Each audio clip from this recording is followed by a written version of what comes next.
The dust never settled on Xylo's prime. It hung in the air, a constant reminder of the toil that defined existence on this barren world. Alara Vance wiped her goggles for the third time that hour, the fine particles having somehow found their way through the supposedly sealed edges. After 15 years working in the archives, or what the Cthar mockingly called the human garbage repository, she had learned to live with the perpetual haze. At 43, Alara's face carried the lines of someone who had seen too much and said too little. Her hands, once delicate instruments for linguistic analysis back on Earth, were now callous from handling the rough-edged remnants of human civilization. Still, those hands moved with reverence as she organized the latest shipment of waste materials that had been dumped unceremoniously at the entrance of her domain. "Still playing with your trinkets, monkey?" The harsh, clicking voice of Overseer Growl, a low-ranking Cthar official, echoed through the cavernous archive. His elongated head tilted condescendingly, compound eyes reflecting Alara's image back at her in fractured repetition. "Cataloging historical artifacts, Overseer," Alara replied, her voice steady, neutral. "Never show emotion. Never give them the satisfaction.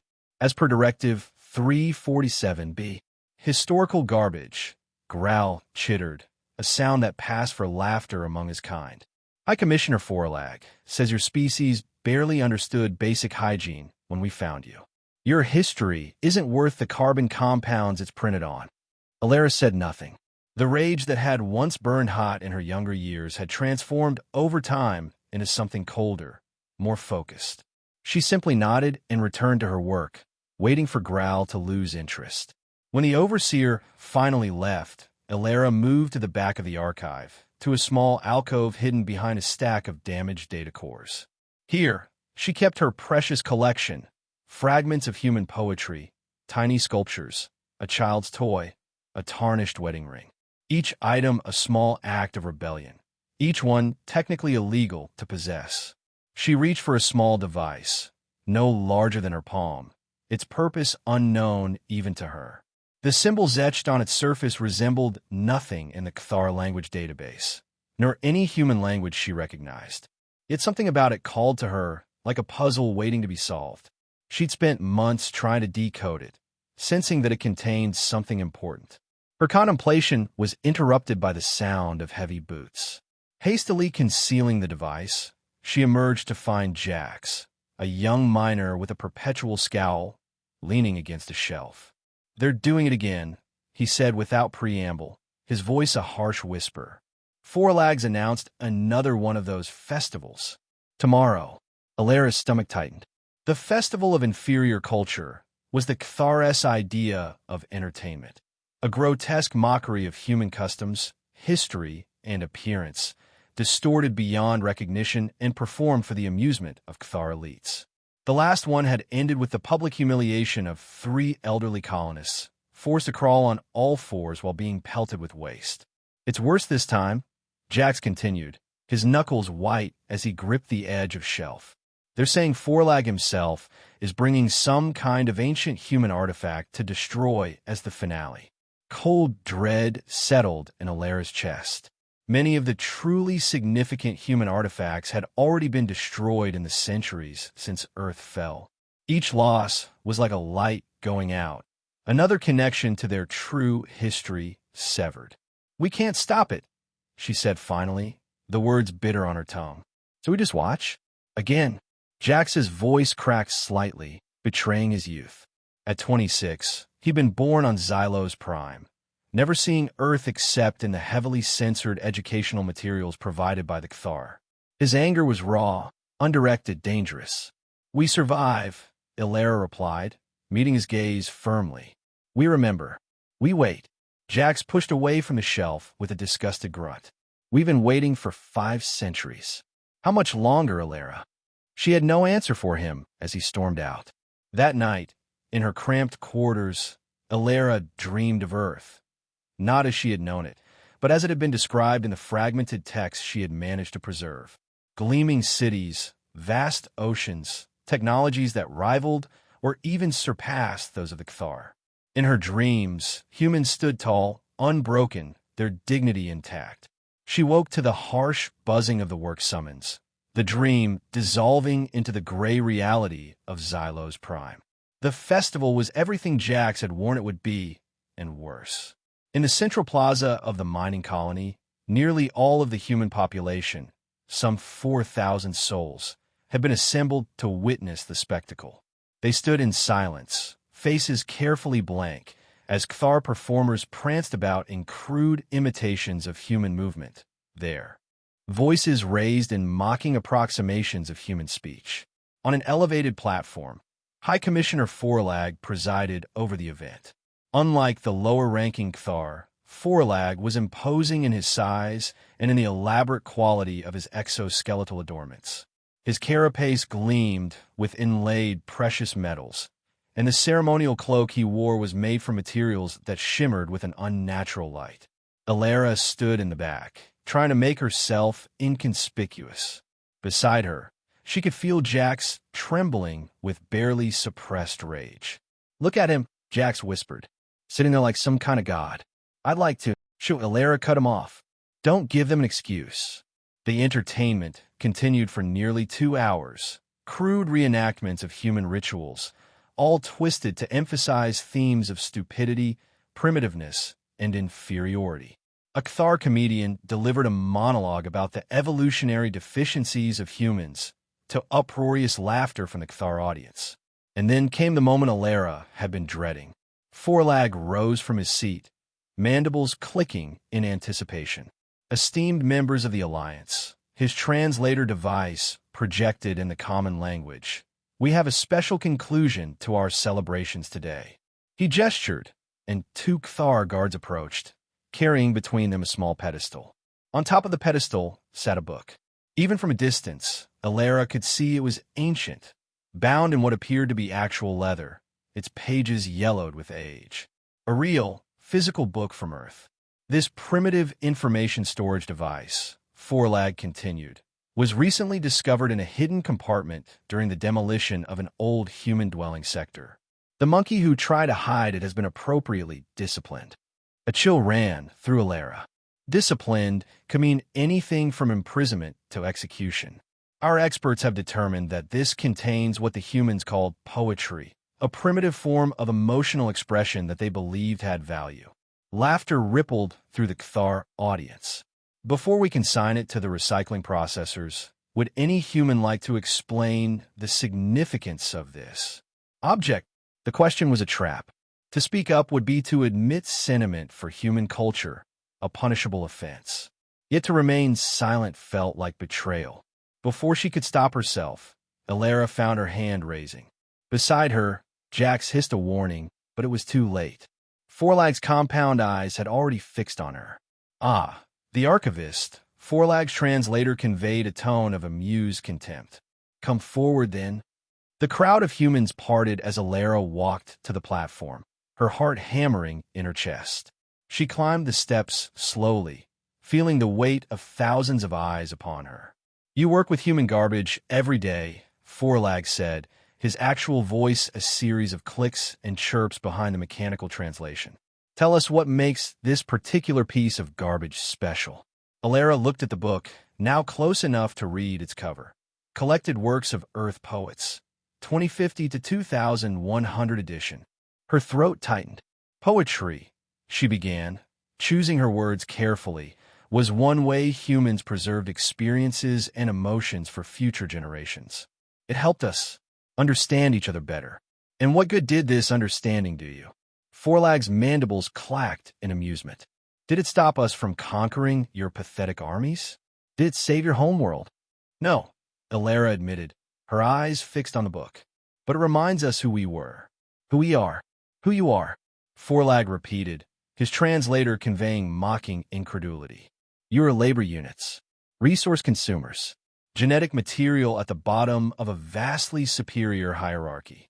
He picked up the book with the tip of his clawed appendage, as though even touching it might contaminate him. "This reminds you of nothing except your species' delusions." With deliberate slowness, he extended the book toward a plasma incinerator that one of his guards held ready. "No!" The word escaped Alara before she could stop it. Forlag paused, clearly pleased by her reaction. No. You object, archivist? Perhaps you would prefer to destroy it yourself, to prove your loyalty to the Alliance. It was another trap. Either option, watching him destroy it or destroying it herself, would break something inside her. Perhaps that was the point. This book has historical significance, she tried, desperately reaching for the language of Cathar bureaucracy. Directive 347 B stipulates that artifacts of potential research value should be preserved in the archives for. I'm familiar with the regulations I oversee. Forlag cut her off. I have determined this has no research value. And with that, he dropped the book into the incinerator.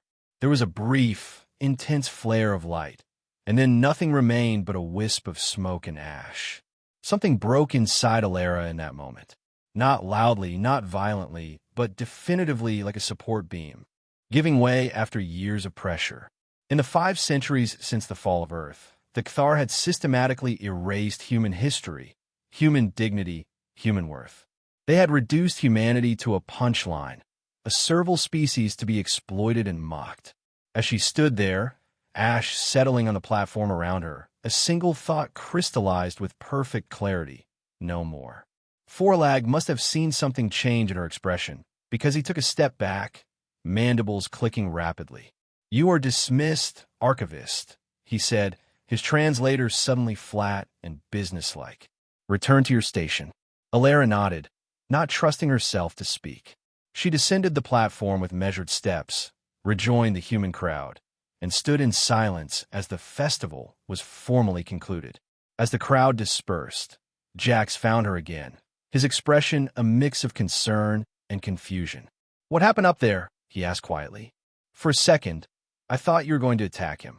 Alara looked at him, really looked at him, perhaps for the first time. Behind the anger and frustration, she saw hope. Hope that someone, somewhere, somehow would find a way to push back against the unending humiliation. "Jax," she said carefully, "how many people do you trust?"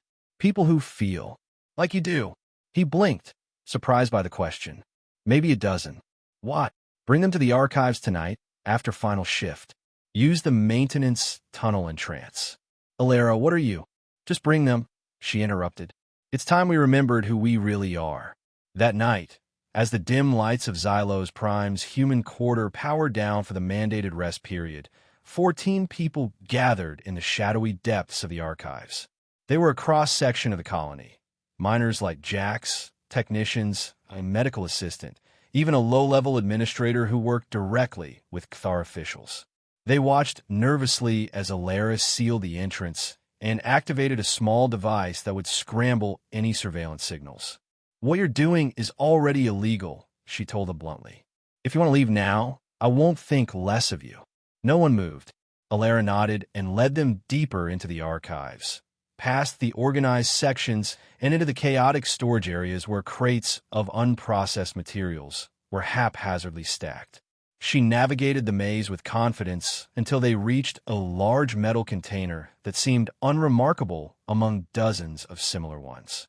"Help me with this," she instructed Jax and 2 others. Together, they pushed aside the container, revealing a section of flooring that appeared slightly different from the rest. Alara knelt and pressed her palm against a specific spot. Nothing happened for a moment, then a faint humming sound emerged, and a seam appeared in the floor. "A hidden compartment." "What is this?" someone whispered. "The real archives," Alara replied, reaching into the opening and carefully extracting a cloth-wrapped bundle. On a cleared space of floor, she unwrapped the bundle, revealing objects that made several people gasp. Books, similar to the one Forlag had destroyed, small electronic devices, data crystals, even what appear to be weapons, though of a design unlike the Cathar blasters they occasionally saw guards carrying. "I've been collecting these for almost 20 years, Alara explained. "Things that somehow escaped the purges. Things that tell the truth about who we were, who we are. If they find these," the administrator began, her face pale. "They won't," Alara assured her, "unless one of you tells them." She picked up one of the small devices, the same one she had been studying earlier. "This is why I asked you here. I think I've figured out what this is, but I need help to activate it." Jax leaned closer. "What is it?" I believe it's a quantum data core, a storage device from the late Earth period. Based on the markings, it might contain military or defense information. How could you possibly know that? The medical assistant asked skeptically. In answer, Elara picked up another object, a thin metallic rectangle. Because I found this translator matrix years ago. It's taken me this long to learn enough to partially decode the symbols. She connected the two devices with a filament so thin it was nearly invisible. What I need now is power. The colony grid is monitored, the administrator warned. Any unusual power draw will trigger alarms. I know, Elara said. That's why I need your help, Tomas. She looked at one of the technicians. You work in the power distribution center. Is there a way to create a brief surge that would look like a system fluctuation? Just enough to jumpstart this device. Tomas considered, rubbing his chin. Maybe. The atmospheric processors spike when dust storms hit. I could simulate that pattern for maybe 30 seconds before the system would flag it. That might be enough, Elara said. They worked through the night, Tomas reconfiguring a portable power cell to mimic the signature of the atmosphere processors, others helping Elara fine-tune the connections between the ancient device and their modern power source. Ready, Tomas finally said, his fingers poised over the activation sequence. Once I start, we'll have maybe half a minute before the system registers an anomaly. Elara nodded. Do it. The power cell hummed to life, and energy flowed into the ancient device. For a moment, nothing happened, and Alara's heart sank.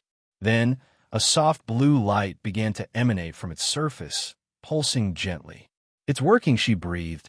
Symbols appeared in the air above the device. A holographic projection displaying text in an ancient human language. I can't read it, Jack said, frustration evident in his voice. I can, Elara replied, her eyes moving rapidly across the floating symbols. At least some of it. It's asking for authentication. 30 seconds, almost up, Tomas warned. Elara quickly traced a pattern on the device's surface, following instinct as much as her partial translations. The holographic display flickered, then stabilized, showing new text. Authentication accepted, Elara translated aloud. Activating archivist protocol. The blue light suddenly intensified, expanding outward to form a larger projection. Within the light, a figure took shape. The figure of a human in formal attire. A man with dark skin and close-cropped white hair, his expression dignified and serious. Greetings, the figure said, in perfect, unaccented human speech. I am the archivist, custodian of human knowledge, and guardian of contingency protocols. How may I assist you? 20 pairs of human eyes widened in shock. This was no simple recording or data storage device.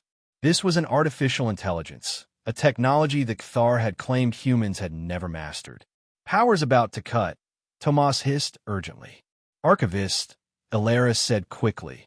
We need to power you down temporarily. Can you preserve your activation state for later reinitialization? The holographic figure nodded. Of course.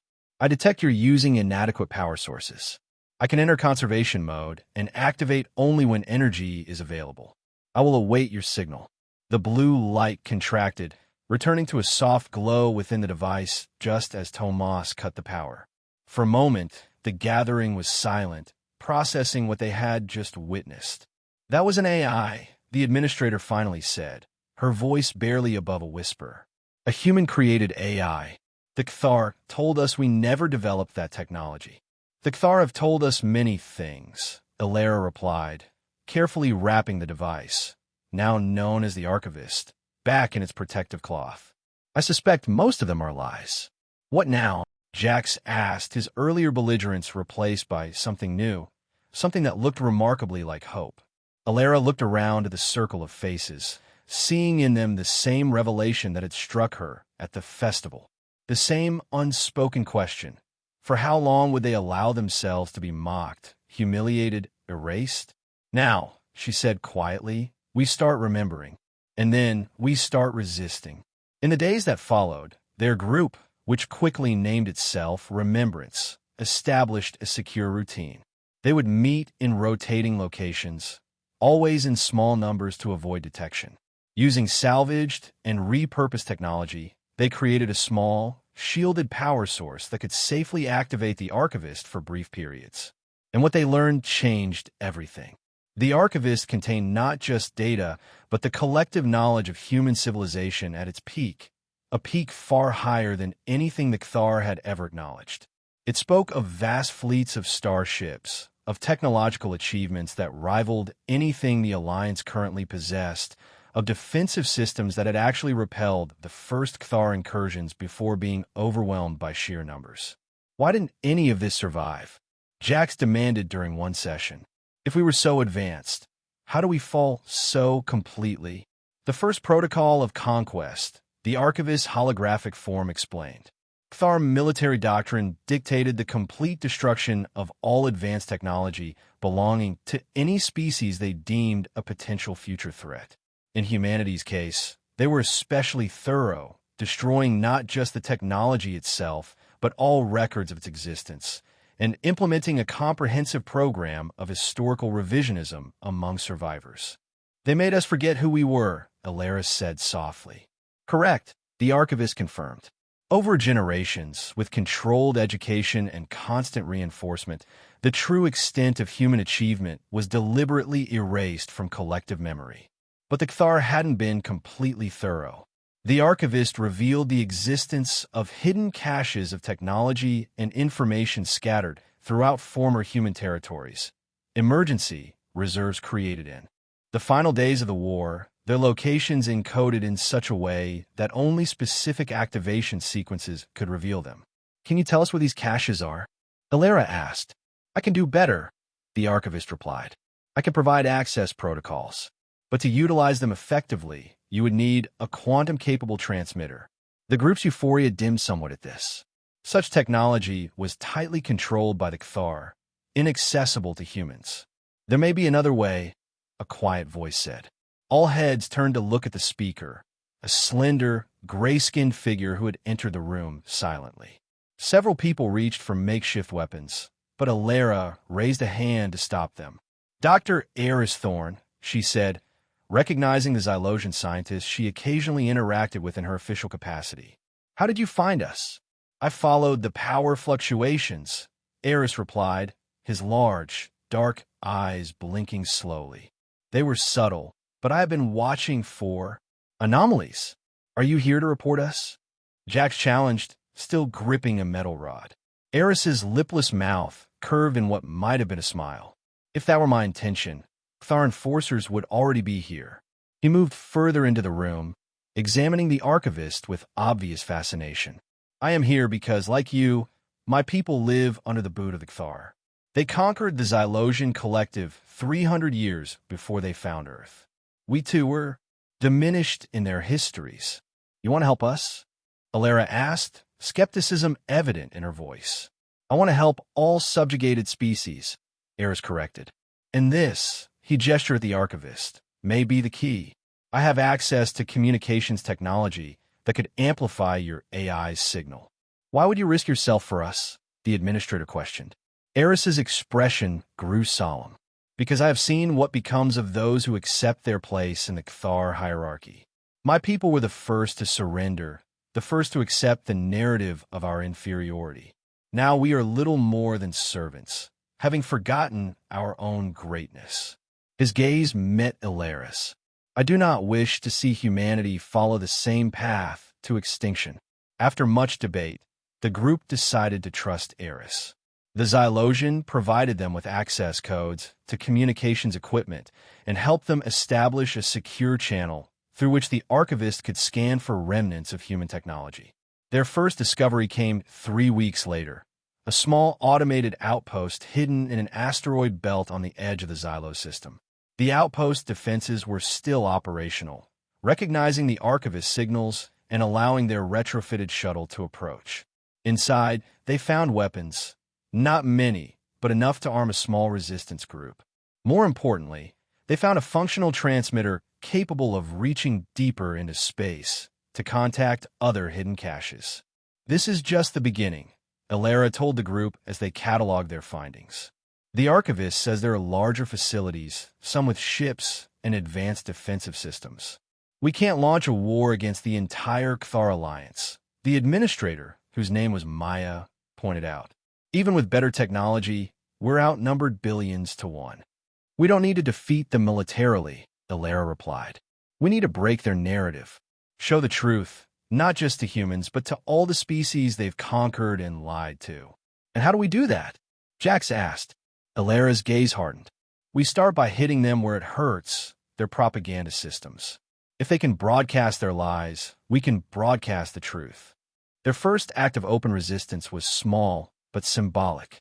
Using technology from the hidden outpost, they hijacked the colony's announcement system during another cultural exhibition, a smaller version of the festival, where Cthar officials gathered to watch performances mocking human traditions. As the event began, the screens meant to display approved propaganda suddenly showed something else. Authentic footage from humanity's golden age, preserved by the archivist. Gleaming cities, advanced spacecraft, scientific achievements that put Cthar's superiority in question. The footage lasted only minutes before Cthar technicians managed to cut the feed, but the damage was done. For the first time in living memory, the Cthar officials had not looked amused or contemptuous. They had looked alarmed. The retaliation was swift and brutal. Security throughout the colony was tightened. Random searches became commonplace. Several humans who had no connection to remembrance were publicly punished, a warning to others. They're scared, Jax observed during an emergency meeting in the hidden section of the archives. They wouldn't react this way if they weren't afraid of what we found. People are scared too, Maya countered. This crackdown is affecting everyone, which is why we need to move faster, Ilera said. Eris, what's the status of the communications array? The Xylosian scientist looked up from a holographic display. Nearly configured. Once operational, it should be able to reach the coordinates the archivist provided. And the evacuation plan? The maintenance shuttles have been modified as you requested, Eris confirmed. But they will only accommodate 68 humans at maximum capacity. That's not even 2% of the colony, Maya protested. It's enough to establish a secure base at the outpost, Ilera replied. Once we have that, we can come back for more. The plan was set in motion when High Commissioner Forlag announced a colony-wide security audit, a thinly veiled excuse to implement even harsher restrictions and possibly identify the dissidents. Remembrance, now grown to nearly 30 active members, knew their window of opportunity was closing. The night before the audit was to begin, they struck.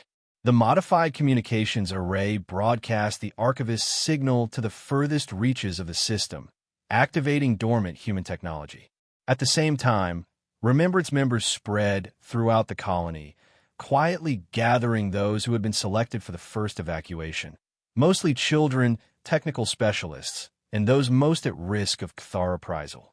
What they hadn't anticipated was Forlag's presence. The High Commissioner had arrived early for the audit and was in the administrative center when alarms began to sound. We need to accelerate the timeline, Ilera told Jax via their secure communication link. Get those shuttles launched now. What about you? Came the response. You're still in the comms center. I'll make my way to extraction point B. Don't wait more than 10 minutes. Ilera worked furiously to complete the transmission sequence, ensuring that the archivist's data packets would continue broadcasting even after they fled. As she finished, the door to the communications center exploded inward in a shower of metal and sparks.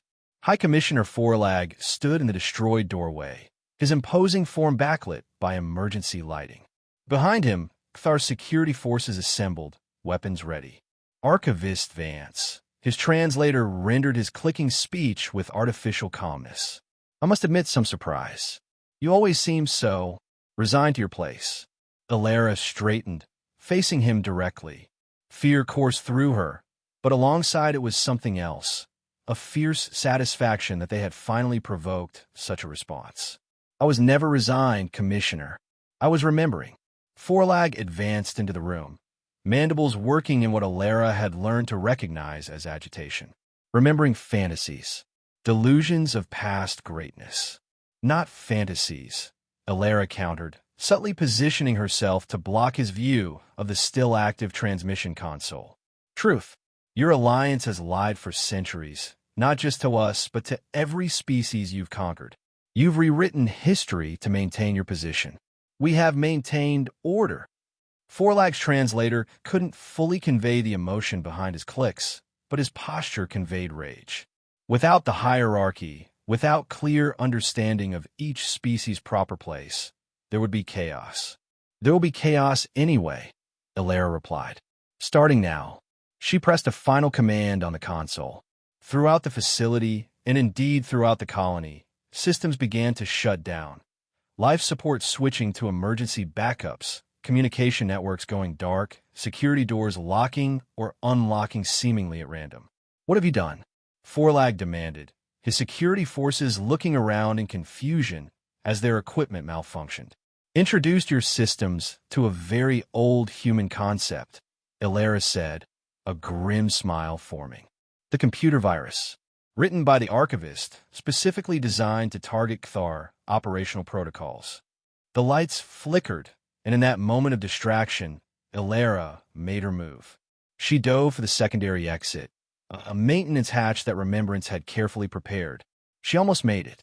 A blast from a Cthar weapon caught her in the side, sending her sprawling. Pain blossomed, intense and immediate, but training and adrenaline kept her moving, crawling toward the hatch. A heavy foot pressed down on her back, pinning her to the floor. Forlag loomed over her, mandibles clicking furiously. Your pathetic resistance ends here, human, he said. Whatever you've done to our systems will be reversed. Whatever false history you've tried to spread will be erased again. Ilera looked up at him, blood seeping between her fingers where she clutched her wound. You still don't understand. It's not about erasing or rewriting anymore. It's about remembering. Remembering what? Forlag demanded. A deep rumble shook the building, followed by another, closer blast. Warning klaxons, still functioning on backup power, began to wail. That humans have been patient for 5 centuries, Ilera replied, her vision beginning to blur. And that patience has finally run out. The ceiling above them buckled suddenly, debris raining down. Forlag stumbled back, releasing Ilera as he tried to maintain his balance. Through the new opening in the ceiling descended a small craft. Not one of the maintenance shuttles, but something sleeker, more aggressive in its design. The craft's exterior shimmed with a defense field that deflected frantic blaster fire from the Cthar security forces. A hatch opened in its side, and a figure leapt out, Jax, wielding what was unmistakably a human-designed weapon. Ilera, he shouted, laying down covering fire that sent the Cthar diving for cover. The outpost responded. They sent. He ducked as return fire skimmed over his head. No time. We need to go. With strength born of desperation, Ilera pulled herself up and staggered toward Jax and the hovering craft. Behind her, she heard Forlag shrieking commands, the translator unable to keep up with his rapid-fire clicking. More explosions rocked the building as Jax half-dragged, half-carried Ilera to the craft. As they reached the hatch, she looked back one last time. Forlag stood amid the chaos, his ornate armor damaged, one compound eye cracked and dark. For a moment, their gazes met, and Ilera saw something she had never witnessed in a Cthar before: fear. Then they were inside the craft, the hatch sealing behind them, acceleration pressing them into padded seats as the vessel shot upward through the damaged ceiling and into the night sky of Xylos Prime. What is this? Ilera gasped, clutching her wounded side. Where did it come from? The outpost, Jax explained, helping apply emergency medical treatment. When the archivist's signal reached it, it activated not just the defensive systems, but a whole fleet of automated craft. They were just waiting, Ilera. For 500 years, they were waiting for someone to wake them up. Through the craft's viewports, Ilera could see the colony receding below them. And more importantly, she could see other crafts similar to theirs, descending toward the human quarters, toward the prearranged evacuation points. The shuttles? She asked weakly. Already away. Heading for the outpost, Jax confirmed. This is just the beginning, Ilera. The archivist says there are other outposts, other caches. And not just in this system. As the craft broke atmosphere and the starfield came into view, Alara felt the weight of centuries, of constant humiliation, of enforced inferiority, of collective amnesia, begin to lift. In its place came something she had almost forgotten: pride. "They mocked us," she whispered, "for so long, and now they'll fear us," Jax replied, his youthful face set in determined lines.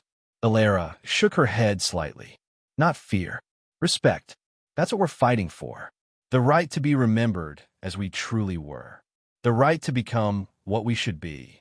The craft accelerated, joining a formation of similar vessels. In the distance, Alara could see their destination, the asteroid outpost, now fully awakened, its defensive systems glowing with power that had lain dormant for centuries. It was just one outpost, housing just a fraction of humanity. The Kthar Alliance still controlled hundreds of systems, billions of beings. The fight ahead would be long and difficult, but for the first time in 5 centuries, it was a fight with hope. 3 months after the escape from Xylos Prime, the asteroid outpost, now named Remembrance after the movement that had found it, had been transformed. What had begun as a small automated facility was now a bustling center of resistance, housing over 600 humans rescued from Xylos Prime and a growing number of allies from other subjugated species. Alara, now recovered from her wound, stood in the command center, reviewing tactical displays with the Archivist's holographic form hovering nearby. The AI had been fully integrated into the outpost systems, vastly expanding its capabilities. "Status of the Xylos uprising?" she asked the communications officer. "Ongoing," came the reply. "Kthar reinforcements arrived yesterday, but they're meeting heavy resistance from both human colonists and Xylosian separatists. Dr. Thorne's network has expanded to 3 more settlements." Alara nodded. After the initial evacuation, Eris had chosen to remain behind, coordinating resistance among both humans and his own people. The Xylosians' knowledge of Kthar systems had proved invaluable, allowing resistance cells to stay one step ahead of crackdowns. And the broadcast initiative? "We've successfully hacked into transmission relays in 7 systems," another technician reported. "The Archivist's historical records are reaching populations that haven't heard true human history in centuries." The door to the command center hissed open, and Jax entered, followed by a diverse group of beings, representatives from 3 other species that had begun their own resistance movements after seeing the human broadcasts. "They're ready for the briefing," Jax informed her. Alara took a moment to study him. In the months since their escape, Jax had grown from an angry young miner into a capable leader, commanding respect from humans and aliens alike. The loss of his right arm during a subsequent rescue mission had done nothing to dampen his determination. The advanced prosthetic that replaced it, technology recovered from another human cache, served as a visible symbol of what humanity had once been capable of. "Let's not keep them waiting," she said, leading the way to the conference room. The meeting was brief but productive. Each species brought different skills, different perspectives to the growing resistance. The Navari, with their natural stealth capabilities, excelled at infiltration.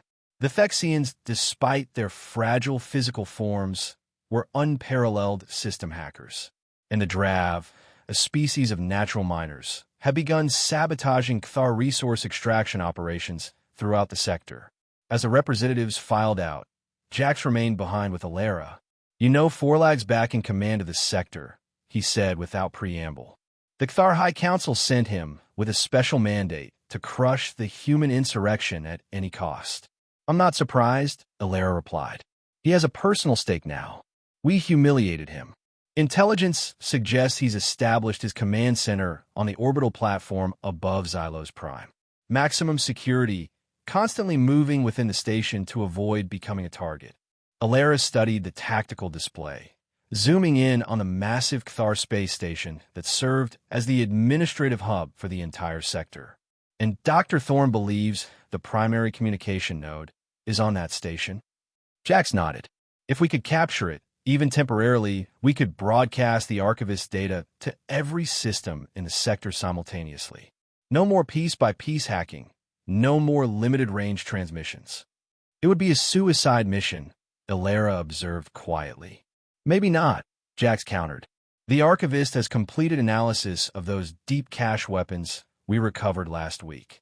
They're more effective against Cthar defenses than we initially thought. Ilera was silent for a long moment, considering. Assemble a tactical team. Let's see if we can find a way that doesn't end with all of us dead. The planning took weeks. Every detail of the station was analyzed, every potential entry point evaluated, and most discarded. The Archivist ran thousands of simulations, each one refining the approach. Meanwhile, the Resistance continued to grow, fed by successful small-scale operations and the spreading knowledge of humanity's true history. When the attack finally came, it was not a frontal assault, but a multi-layered infiltration. The Cien hackers created phantom ships on Cthar sensors, drawing defensive forces to the wrong quadrant. Navari infiltrators, having spent weeks gradually working their way onto the station disguised as maintenance workers, disabled key security nodes and coordinated sabotage. And deep within the station's recycling system, a small team of human and Drav operatives cut their way through rarely used maintenance tunnels. Ilera led this last team personally, with Jax as her second.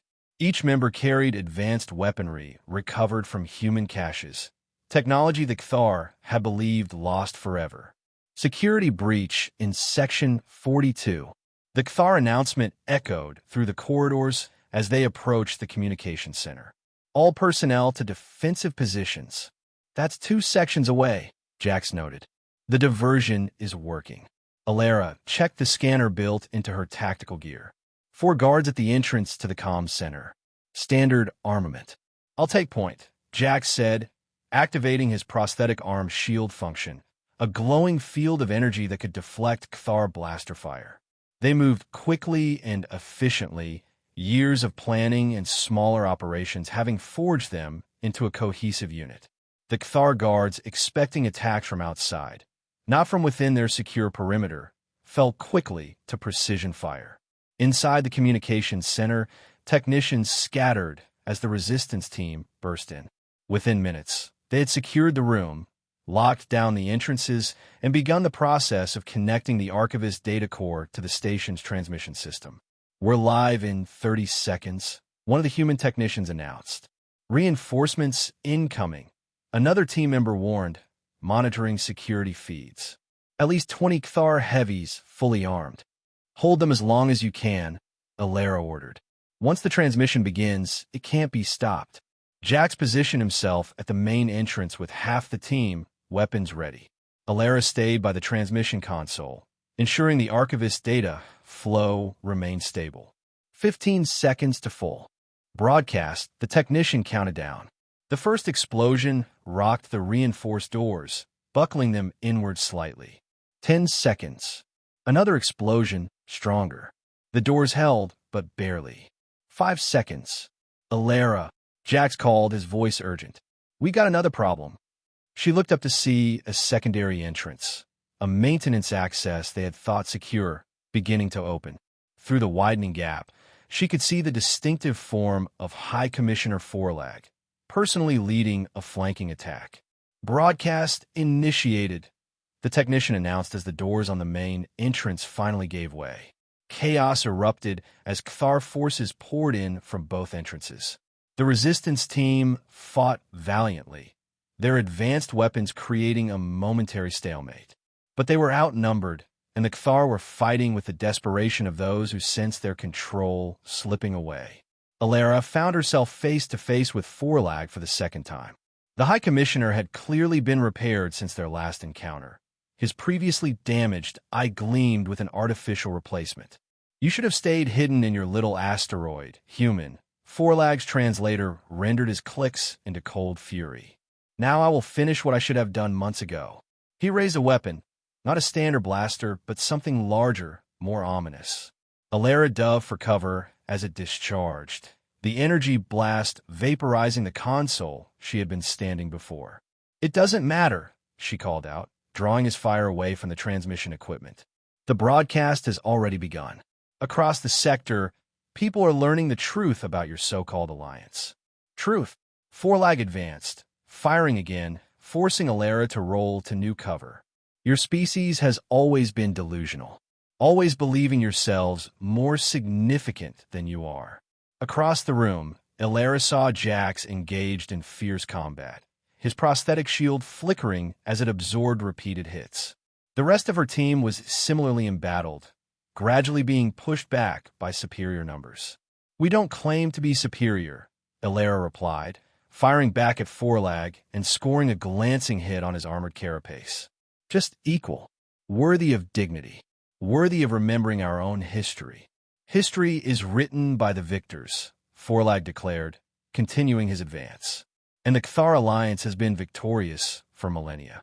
"Until now," Alara countered, her weapon exhausting its charge. She discarded it, drawing a backup sidearm. "Look around you, Commissioner. Your perfect hierarchy is crumbling. Not just humans, but Xylosians, Navari, Thexians, Drav, all the species you've conquered and convinced of their inferiority are awakening." For an instant, Forlag's advance faltered, his compound eyes swiveling to take in the broader battle, where despite the Kthar's numerical advantage, the resistance fighters were holding their own with superior tactics and technology. That moment of distraction was all Jax needed. Having broken free from his own combat, he charged across the room, his prosthetic arm reconfiguring from shield to weapon. The energy discharge caught Forlag square in the abdomen, cracking his armored carapace and sending him crashing into the wall. "Transmission at 70%, the technician called out. "Sector-wide coverage achieved. Fall back to extraction points," Alara ordered. Mission accomplished. The resistance fighters began a fighting retreat, covering each other as they withdrew toward their planned escape routes. Alara moved to follow when she heard a weak but determined clicking behind her. Forlag, though grievously wounded, had leveled his weapon at the central transmission array. "If I can't stop the broadcast," his damaged translator sputtered, "I can at least take you with it." He fired, not at Alara, but at the power couplings above the array.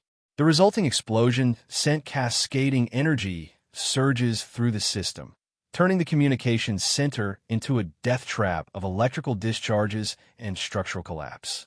"Alara," Jax shouted, trying to reach her through the chaos. She waved him back. "Complete the extraction.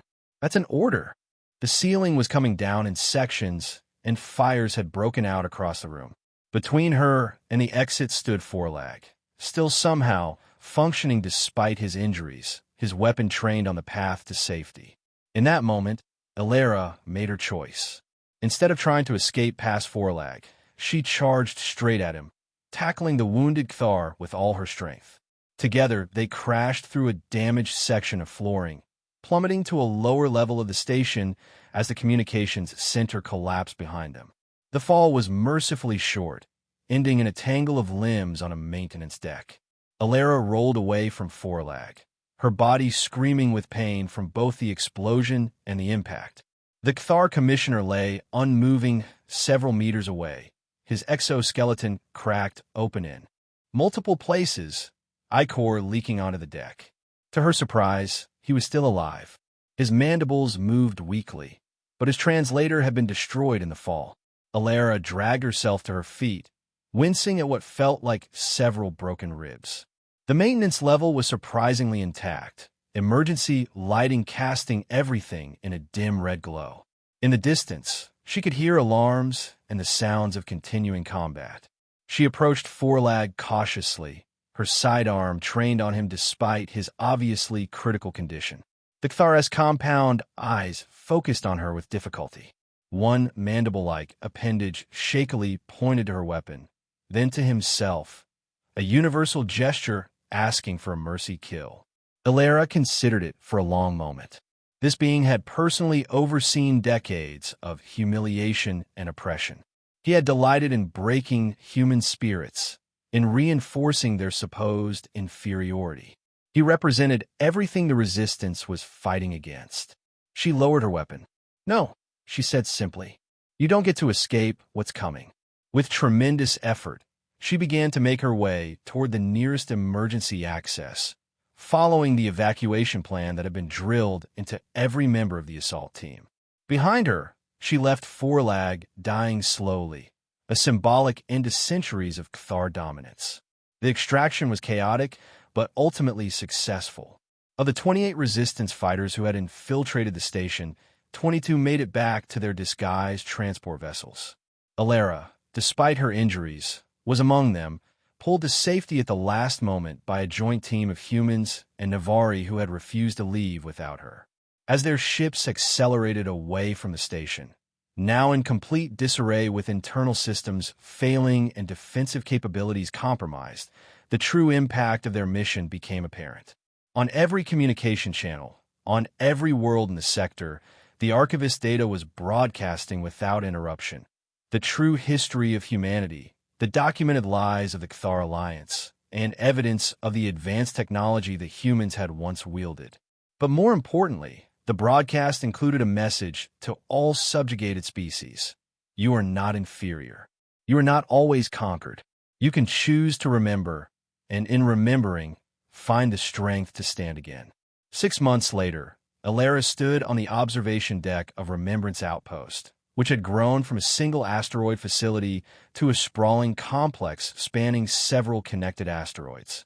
Her injuries had healed, though she would always carry the scars, both physical and psychological, of her encounter with Forlag. Behind her, the door hissed open, and Jax entered. His prosthetic arm had been upgraded again, now nearly indistinguishable from a natural limb, except for the enhanced capabilities it contained. The Drav delegation has arrived, he reported. That makes representatives from 14 formerly subjugated species now openly part of the Alliance of Free Worlds. Alara nodded, still looking out at the stars. And the Cathar response? Fragmented. After we exposed the extent of their historical revisionism, many of the middle-tier species have broken away. The Cathar Prime are fighting desperately to maintain control of their core systems, but they've lost nearly 60% of their former territory. And Forlag, confirmed dead, Jax replied, but not before he witnessed the beginning of the collapse. Our sources say the Cathar High Council is in disarray, blaming each other for the failure of their containment strategy. Alara finally turned from the viewport, a tired smile on her face.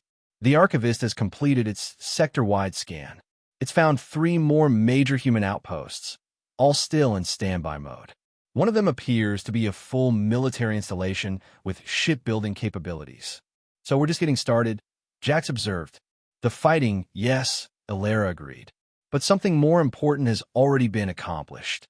She gestured to a nearby display showing footage from a world that until recently had been under Cathar control. A public square where humans and Xylosians stood together, not as conquered subjects, but as equals, removing a statue of a Cathar overseer. For 5 centuries, they mocked us, made us forget who we were, convinced us of our own inferiority, Alara said softly. That was their greatest weapon, not their technology or their numbers, but the way they rewrote our own understanding of ourselves. She touched a control, and the display changed to show children, human children, in a classroom, learning from the Archivist historical database. Now we remember. We know the truth of our past, and that gives us the strength to shape our future. She turned back to the viewport, to the stars beyond. That's why we'll win, in the end. Not because we're superior, but because we finally understand that no species is inherently superior to another. Outside, the first ships of the newly formed Alliance fleet moved into formation. Vessels of human design crewed by mixed species, preparing for a mission to liberate another Cathar-controlled system. They mocked us for centuries, Alara said, watching the ships accelerate into the darkness, carrying hope and truth to worlds that had known neither for generations. Until our patience finally snapped. And across the stars, the message continued to spread. Remember who you were. Remember who you are. Remember that you need not be what others have told you to be. The revolution had begun, not with a conquest, but with an awakening.